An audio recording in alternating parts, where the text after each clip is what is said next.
প্রিয় শিক্ষার্থীরা, অনেক রাত হয়ে গেছে এবং আমি একটু ঘুম থেকে উঠেছি। যেহেতু ভিডিও না করলে ভিডিওর রিচ ডাউন হয়ে যায়, এই কারণে ভিডিও করা এবং আপনাদের অনুরোধে ষষ্ঠ শ্রেণী 3.2-এর সৃজনশীল অঙ্ক করলাম। 1 নম্বর হলো -6 প্লাস 3 একটি রাশি। এই দুইটা একটা রাশি। ক নম্বর প্রশ্ন হলো +3 এর যোগাত্মক বিপরীত সংখ্যা লেখো। +3 এর বিপরীত যোগাত্মক সংখ্যা হলো -3। সেটা লিখতে হবে। +3 এর যোগাত্মক বিপরীত সংখ্যা হলো -3, এটা অ্যান্সার। খ নাম্বার হলো -6 এর সাথে +3 এর যোগাত্মক বিপরীত সংখ্যার যোগফল নির্ণয় করো।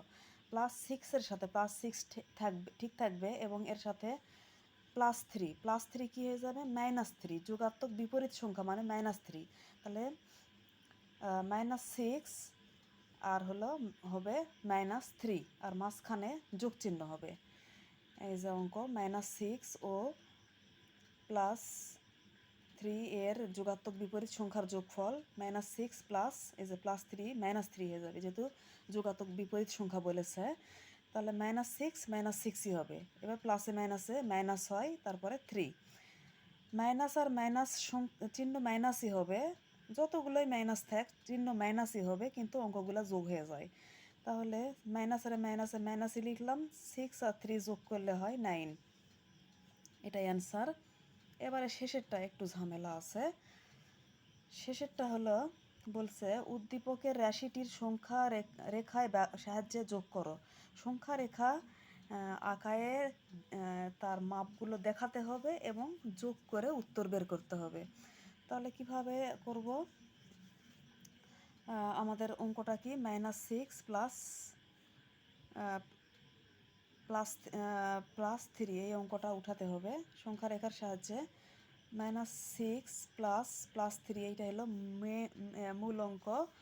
তো এইটা সংখ্যা রেখায় কীভাবে দেখাতে হবে? সংখ্যা রেখা টান দিতে হবে, দিয়ে এই যে এখানে 0 দিলাম। যেহেতু প্লাসের সংখ্যা কম, এই জন্যে 0টা এই পাশে দিয়ে দিছি, মাঝখানে না দিয়ে এই পাশে দিলাম, দিয়ে +1 +2 +3।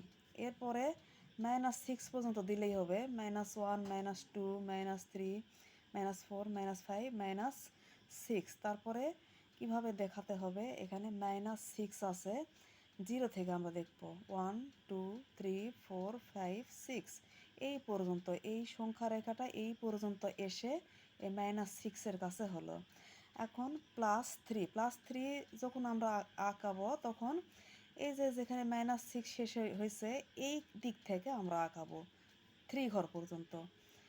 1 2 3 এই পর্যন্ত আঁকালাম। আঁকানোর পরে আমাদের উত্তর এই যে এইখানে এসেছে হলো -6 +3 সমান -3, কারণ -6 আর +3 এই দুইটা বিয়োগ করলে হয় -3, এইটাই উত্তর। -3 উত্তর এখানে আসছে।